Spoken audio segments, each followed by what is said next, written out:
नमस्ते दोस्तों, और हमारे आज के इस विशेष पॉडकास्ट में आपका हार्दिक स्वागत है, जहां हम किताबों की दुनिया में गोते लगाते हैं और अनमेन छुपे ज्ञान के मोतियों को बाहर निकलकर आपके सामने रखते हैं, ताकि आप अपनी जिंदगी और करियर में नई ऊंचाइयों को छू सकें। आज हम जिस किताब पर चर्चा करने जा रहे हैं वो न केवल मनोरंजक है, बल्कि मैनेजमेंट और लीडरशिप के क्षेत्र में एक क्रांतिकारी दृष्टिकोण प्रदान करती है। इस किताब का नाम है किंगडोमैलिटी, जिसे शेल्डन बोल्स, रिचर्ड सिल्वानो और सूजन सिल्वानो ने मिलकर लिखा है। ये किताब एक दिलचस्प कहानी के माध्यम से हमें बताती है कि कैसे हम अपने व्यक्तित्व और दूसरों के व्यक्तित्व को समझकर बेहतर टीम बना सकते हैं और सफलता प्राप्त कर सकते हैं। क्या आपने कभी सोचा है कि कुछ लोग ऑफिस में हमेशा खुश और ऊर्जा से भरे क्यों रहते हैं, जबकि कुछ लोग हमेशा थके हुए और परेशान दिखते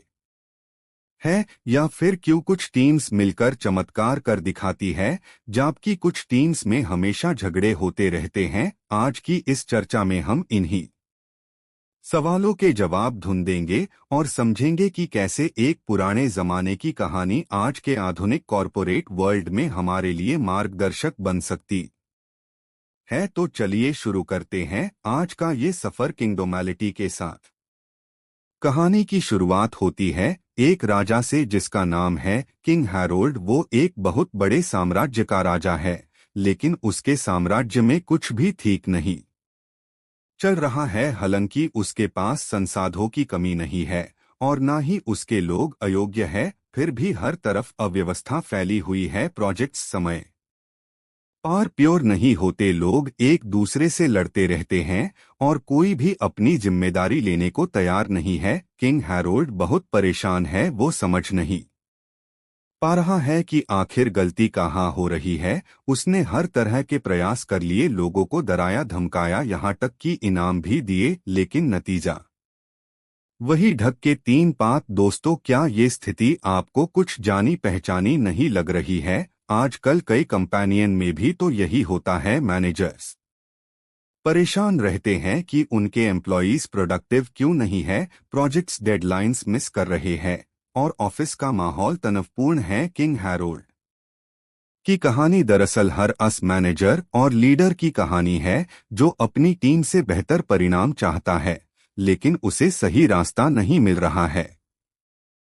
जब किंग हैरोल्ड अपनी निराशा के चरम पर होता है, तब उसकी मुलाकात होती है एक जादूगर और एक महिला कंसल्टेंट से, जिनका नाम है लेडी एलिजाबेथ।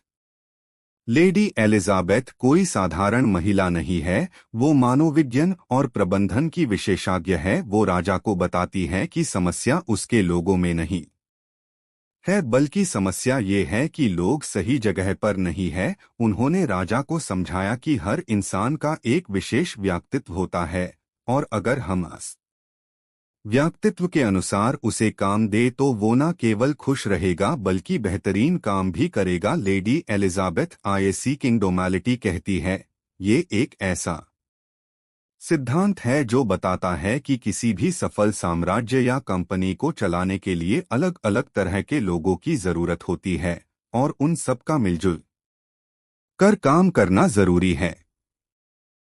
अब हम इस किताब के सबसे महत्वपूर्ण हिस्से की तरफ बढ़ते हैं, जो है चार मुख्य दिशाओं और उनसे जुड़े व्यक्तित्व के प्रकार। लेडी एलिजाबेथ राजा को समझती है कि उनके राज्य के लोग चार मुख्य समूहों में बनते हुए हैं, जो चार दिशाओं का प्रतिनिधित्व करते हैं: उत्तर, दक्षिण, पूरब और पश्चिम।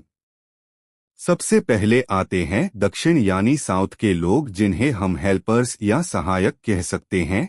ये लोग दिल के बहुत अच्छे होते हैं और हमेशा दूसरों की मदद करने के लिए तैयार रहते हैं। इनके लिए रिश्ते और भावनाएं सबसे ऊपर होती हैं। ये लोग ऑफिस में वो होते हैं जो सबका ख्याल रखते है, झगड़े सुलझते हैं और माहौल को खुशनुमा बनते हैं। लेकिन इनकी कमी ये है कि ये कभी कभी भावनाओं में बहकर लॉजिक को नजरअंदाज कर देते हैं, और अगर कोई इनके काम की सराहना ना करे तो ये जल्दी मायूस हो जाते हैं। किंग हैरोल्ड को समझ आता है कि उसके राज्य में ऐसे कई लोग है जो दिल से टू एक है, लेकिन शायद उन्हें वो काम दे दिया गया है जहां सख्त फैसले लेने की जरूरत है, और इसलिए वो असफल हो रहे हैं। इसके विपरीत आते हैं उत्तर यानी नॉर्थ के लोग, जिन्हें हम चैलेंजर्स या रैशनल कह सकते हैं। ये लोग तर्क और लॉजिक पार चलते हैं। इनके लिए परिणाम सबसे महत्वपूर्ण है। ये लोग महत्वाकांक्षी होते हैं और सफलता पाने के लिए किसी भी हद तक जा सकते हैं। ये लोग समस्याओं को भावनाओं से नहीं बल्कि दिमाग से सुलझते हैं। अगर आपको कोई मुश्किल प्रोजेक्ट कम समय में पूरा करना है तो ये लोग सबसे बेहतर है, लेकिन इनकी समस्या ये है कि ये अक्सर दूसरों की भावनाओं को दस पहुंचा देते हैं। ये सीधे बात करते हैं और कभी कभी रूखे लग सकते हैं। एक हेल्पर और एक चैलेंजर का साथ में काम करना अक्सर टकराव का कारण बनता है, क्योंकि एक दिल से सोचता है और दूसरा दिमाग से। तीसरे समूह में आते हैं पूरब यानी ईस्ट के लोग, जिन्हें हम मेंटेनेंस या स्थिरता पसंद करने वाले कह सकते हैं। ये लोग बहुत ही व्यावहारिक और डिटेल्ड ओरिएंटेड होते हैं। इन्हें बदलाव पसंद नहीं होता। ये चाहते हैं कि चीजें एक निश्चित ढंग से और नियम के अनुसार चलती रहे। ये लोग किसी भी संस्था की रीढ़ की हड्डी होते हैं, क्योंकि ये सुनिश्चित करते हैं कि सारे प्रोसेसेस सही से फॉलो हो रहे हैं। अगर आपको हिसाब किताब रखना है या किसी प्रोजेक्ट की बारीकियों पर ध्यान देना है तो इनसे बेहतर कोई नहीं हो सकता। लेकिन अगर आप इन्हें अचानक कोई नया काम दे दे या बिना बताए प्लान बादल दे तो ये घबरा जाते हैं और विरोध करने लगते हैं। और आखिरी समूह है पश्चिम यानी वेस्ट के लोग, जिन्हें हम एक्सप्लोरर्स या रचनात्मक लोग कह सकते हैं। ये लोग हमेशा नई चीजों की तलाश में रहते हैं। इन्हें रूटीन से नफरत है। ये लोग सपने देखते हैं और नए आइडियाज लेट है। ये वही लोग हैं जो कंपनी में इनोवेशन लेट है, लेकिन इनकी कमी ये है कि ये किसी एक काम पर लंबे समय तक टिक नहीं सकते। ये जल्दी बोर हो जाते हैं और अक्सर ऑर्गेनाइज्ड नहीं होते। एक मेंटेन के लिए एक एक्सप्लोरर के साथ काम करना किसी बुरे सपने से कम नहीं होता, क्योंकि जहां मेंटेनर को ऑर्डर पसंद है वही एक्सप्लोरर को केओस और नयापन पसंद है।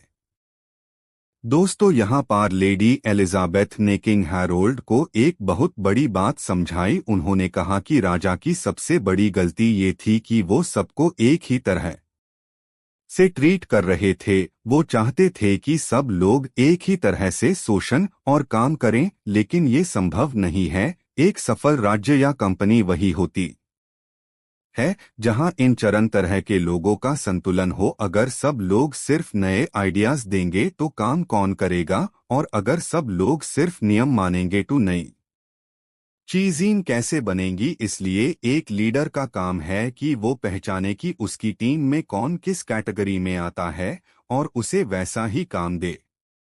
किताब में इन चार मुख्य समूहों को और बारीकी से समझाने के लिए 12 अलग अलग रोल्स यानी भूमिकाओं में बनता गया है, जिसे एक घड़ी के माध्यम से दर्शाया गया है। उदाहरण के लिए हेल्पर्स ग्रुप में आते हैं व्हाइट नाइट शेपर्ड और मिन्स्ट्रल। व्हाइट नाइट वो है जो हमेशा सच्चाई और न्याय के लिए लड़ता है। वो एक हीरो की तरह बिहेव करता है, लेकिन उसे बदले में सम्मान और तारीफ चाहिए होती है। अगर आप उसे पैसे दें लेकिन तारीफ ना करें तो वो खुश नहीं होगा। वही दूसरी तरफ चैलेंजर्स ग्रुप में आता है ब्लैक नाइट मर्चेंट और प्राइम मिनिस्टर। ब्लैक नाइट को सिर्फ जीतने से मतलब है। यूज इस बात से फर्क नहीं पड़ता कि रास्ता क्या है, बस मंजिल मिलनी चाहिए। यूज मोटिवेट करने के लिए आपको यूज चैलेंज देना होगा और जीतने पर बड़ा इनाम देना होगा।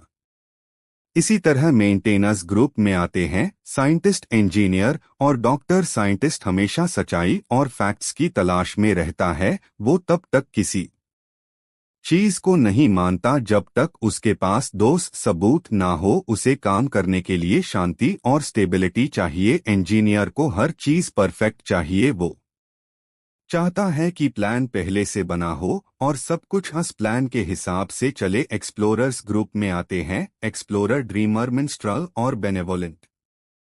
रूलर एक्सप्लोरर हमेशा नई दुनिया की खोज में रहता है। यूज डेस्क जॉब दे देना उसकी प्रतिभा को मारने जैसा है।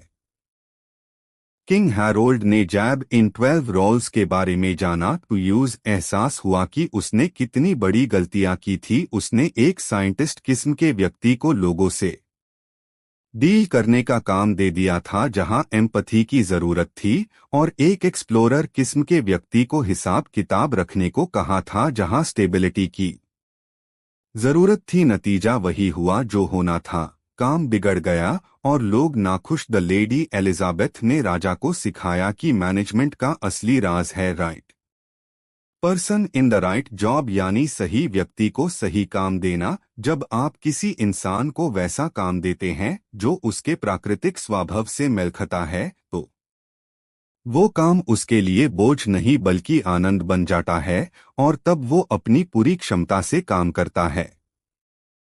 इसके बाद कहानी में हम देखते हैं कि कैसे किंग हैरोल्ड ने अपनी अप्रोच बदली। उसने अपने डारबेरियन और कर्मचारियों को उनके व्यक्तित्व के हिसाब से काम देना शुरू किया। जो लोग डिटेल ओरिएंटेड दी उन्हें एडमिन और फाइनेंस में लगाया। जो लोग क्रिएटिव दी उन्हें नए प्रोजेक्ट्स और इनोवेशन का जिम्मा दिया। जो लोग लॉग ऑन से मिलना जुलना पसंद करते थे उन्हें पब्लिक रिलेशंस और एचआर का काम दिया, और जो लोग एग्रेसिव और रिजल्ट ओरिएंटेड दी उन्हें सेल्स और स्ट्रैटेजी में लगाया। धीरे धीरे उसका राज्य बदलने लगा। झगड़े कम हो गए, प्रोजेक्ट्स समय पर प्योर होने लगे, और सबसे बड़ी बात लोग खुश रहने लगे।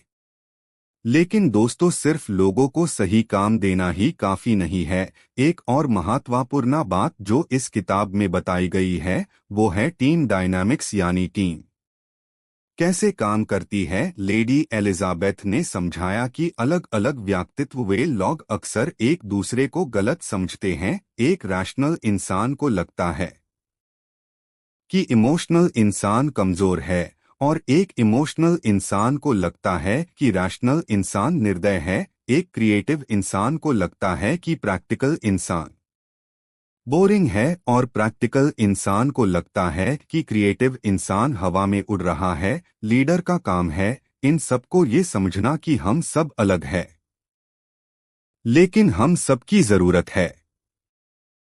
किताब में एक बहुत सुंदर उदाहरण दिया गया है। जहां एक ब्रिज बनाने का प्रोजेक्ट है वहां अलग अलग तरह के लोग चाहिए। ब्रिज कहाँ बनेगा और कैसा दिखेगा ये आइडिया एक्सप्लोरर देगा। अस ब्रिज को बनाने का प्लान और स्ट्रक्चर इंजीनियर बनाएगा। अस ब्रिज को बनाने के लिए रिसोर्सेस और लोगों को मैनेज करने का काम मर्चेंट या प्राइम मिनिस्टर करेगा, और जब ब्रिज बैन जाएगा टू लॉग ऑन को उस पर चलने के लिए प्रेरित करने का काम मिन्स्ट्रल या व्हाइट नाइट करेगा। अगर इनमें से एक भी कड़ी गायब हो तो प्रोजेक्ट सफल नहीं हो सकता। इसलिए हमें डाइवर्सिटी यानी विविधता का सम्मान करना चाहिए।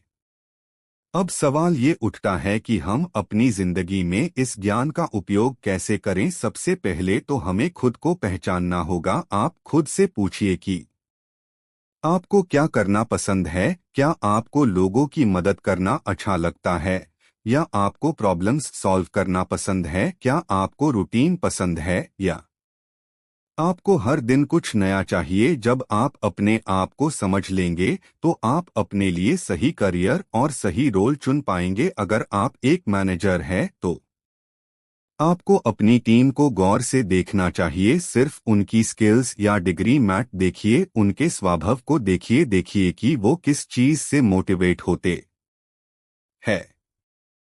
अगर आपका एम्प्लॉई एक वाइट नाइट है तो यूज पब्लिक रिकॉग्निशन दीजिए। यूज फील कराए कि वो हीरो है। अगर वो एक मर्चेंट है तो यूज मॉनेटरी रिवॉर्ड्स दीजिए और क्लियर डील कीजिए। अगर वो एक साइंटिस्ट है तो यूज ऑटोनॉमी दीजिए और यूज डिस्टर्ब मैट कीजिए ताकि वो रिसर्च कर सके। और अगर वो एक एक्सप्लोरर है तो उसे नई चुनौतियां दीजिए और यूज डेस्क से बंद कर मत रखिए। जब आप लोगों की साइकोलॉजी को समझकर उन्हें मैनेज करेंगे तो आप देखेंगे कि आपकी टीम की प्रोडक्टिविटी कई गुना बढ़ जाएगी। इस किताब में एक और कॉन्सेप्ट है जिसे KING कहा गया है, जो लीडरशिप के लिए एक फॉर्मूला की तरह है। के का मतलब है know yourself and know others, यानी खुद को और दूसरों को जानो। जैसा कि हमने अभी चर्चा की, आई का मतलब है आइडेंटिफाई दी इश्यूज, यानी समस्याओं की पहचान करो। अक्सर हम सिम्पटम्स को ठीक करते हैं लेकिन बीमारी को नहीं। जब आप लोगों के व्यक्तित्व को समझते हैं तो आप असली समस्या तक पहुंच सकते हैं। एन का मतलब है नेम योर टीम, यानी अपनी टीम को सही से चुनो और उन्हें सही नाम दो। हर प्रोजेक्ट के लिए अलग तरह की टीम चाहिए होती है। और अंत में जी का मतलब है गेट गोइंग, यानी काम शुरू करो और लक्ष्य प्राप्त करो। सिर्फ योजना बनाना काफी नहीं है, एक्शन लेना भी जरूरी है। दोस्तों, किंगडोमैलिटी हमें ये भी सिखाती है कि कोई भी व्यक्तित्व बुरा या अच्छा नहीं होता। हर व्यक्तित्व की अपनी ताकत और अपनी कमजोरी होती है। एक हेल्पर जहां बहुत अच्छा टीम प्लेयर होता है, वही वो डिसीजन लेने में हिचकिचता है। एक चैलेंजर जहां क्विक डिसीजन लेता है, वही वो इंपल्सिव हो सकता है। एक मेंटेनर जहां रिलायबल होता है, वही वो चेंज रेजिस्टेंट होता है। और एक एक्सप्लोरर जहां इनोवेटिव होता है, वही वो इनकॉन्सिस्टेंट होता है। इसलिए हमें किसी को जज करने के बजाय उसकी ताकत का इस्तेमाल करना चाहिए। किंग हैरोल्ड की कहानी के अंत में हम देखते हैं कि उसका राज्य अब पूरी तरह बदल चुका है। अब वहां शांति और समृद्धि है। और सबसे बड़ी बात ये है कि किंग हैरोल्ड खुद भी बदल गया है। अब वो एक बेहतर राजा और एक बेहतर इंसान है। उसने सीख लिया है कि लीडरशिप का मतलब सिर्फ ऑर्डर देना नहीं है, बल्कि लोगों को समझना और उन्हें एम्पावर करना है। उसने महसूस किया कि जब लोग अपनी पसंद का काम करते हैं तो वो काम को बोझ नहीं समझते बल्कि यूज एंजॉय करते हैं। और यही ट्रू सक्सेस का राज है। तो दोस्तों, आज की इस चर्चा से हम क्या सीख सकते हैं? सबसे पहली सीख ये है कि हमें विविधता को अपनाना चाहिए। हमारे आसपास अलग अलग तरह के लोग हैं और यही हमारी ताकत है। दूसरी सीख ये है कि कम्युनिकेशन बहुत जरूरी है। हमें दूसरों की भाषा में बात करनी आनी चाहिए। अगर आप किसी इमोशनल इंसान से बात कर रहे हैं तो फैक्ट्स और फिगर्स से ज्यादा उनकी फीलिंग्स पर ध्यान दें। और अगर आप किसी लॉजिकल इंसान से बात कर रहे हैं तो इमोशन से ज्यादा लॉजिक पर फोकस करें। तीसरी सीख ये है कि सही प्लेसमेंट हाई सफलता की कुंजी है, चाहे वो करियर हो या टीम बिल्डिंग। सही जगह पर सही इंसान का होना बहुत जरूरी है। किंगडोमैलिटी सिर्फ एक मैनेजमेंट बुक नहीं है, बल्कि ये ह्यूमन साइकोलॉजी को समझने का एक आसान और प्रभावी तरीका है। ये हमें बेहतर इंसान बनने में मदद करती है। जब हम दूसरों के नजरिए को समझने लगते हैं तो हमारे रिश्ते बेहतर होते हैं, चाहे वो ऑफिस में हो या घर पर। हम दूसरों की कमियों पर गुस्सा होने के बजाय उन्हें समझने लगते हैं कि वो ऐसा क्यों कर रहे हैं। इसलिए अगली बार जब आपको अपने किसी सहयोगी या परिवार के सदस्य पर गुस्सा आए तो एक पल रुककर सोचे कि शायद उसका व्यक्तित्व आपसे अलग है। शायद वो एक मेंटेनर है जिसे बदलाव से डर लगता है, जबकि आप एक एक्सप्लोरर है जो बदलाव चाहता है। या शायद वो एक हेल्पर है जो सिर्फ आपकी मदद करना चाहता है। लेकिन आप एक चैलेंजर है जिसे लगता है कि वो दखलंदाजी कर रहा है। इस समझ से आपका जीवन आसान और खुशहाल हो जाएगा। इस किताब के माध्यम से हमें ये भी याद दिलाया जाता है कि हर व्यक्ति में एक राजा या रानी बनने की क्षमता होती है। बस शर्त ये है कि यूज वो वातावरण मिले जहां वो पनप सेक। अगर आप एक मछली को पेड़ पर चढ़ने के लिए कहेंगे तो वो जिंदगी भर यही सोचेगी कि वो मूर्ख है। लेकिन अगर आप उसे पानी में छोड़ देंगे तो वो तैर कर दिखाएगी। यही किंगडोमैलिटी का सार है। मैं आशा करता हूं कि किंगडोमैलिटी की ये कहानी और इसके सिद्धांत आपको पसंद आए होंगे और आप इन्हें अपने जीवन में उतरने का प्रयास करेंगे। चाहे आप एक स्टूडेंट हो, एक एम्प्लॉई हो, एक मैनेजर हो या एक बिजनेस ओनर हो, ये सिद्धांत सबके लिए उपयोगी है। याद रखिए, सफलता अकेले नहीं मिलती, सफलता मिलती है लोगों के साथ मिलकर काम करने से, और लोगों के साथ मिलकर काम करने के लिए उन्हें समझना जरूरी है।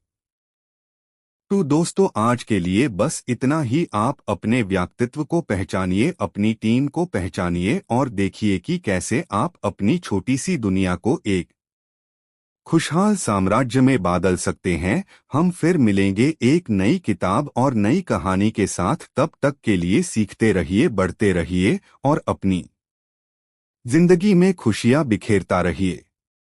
धन्यवाद। नमस्ते।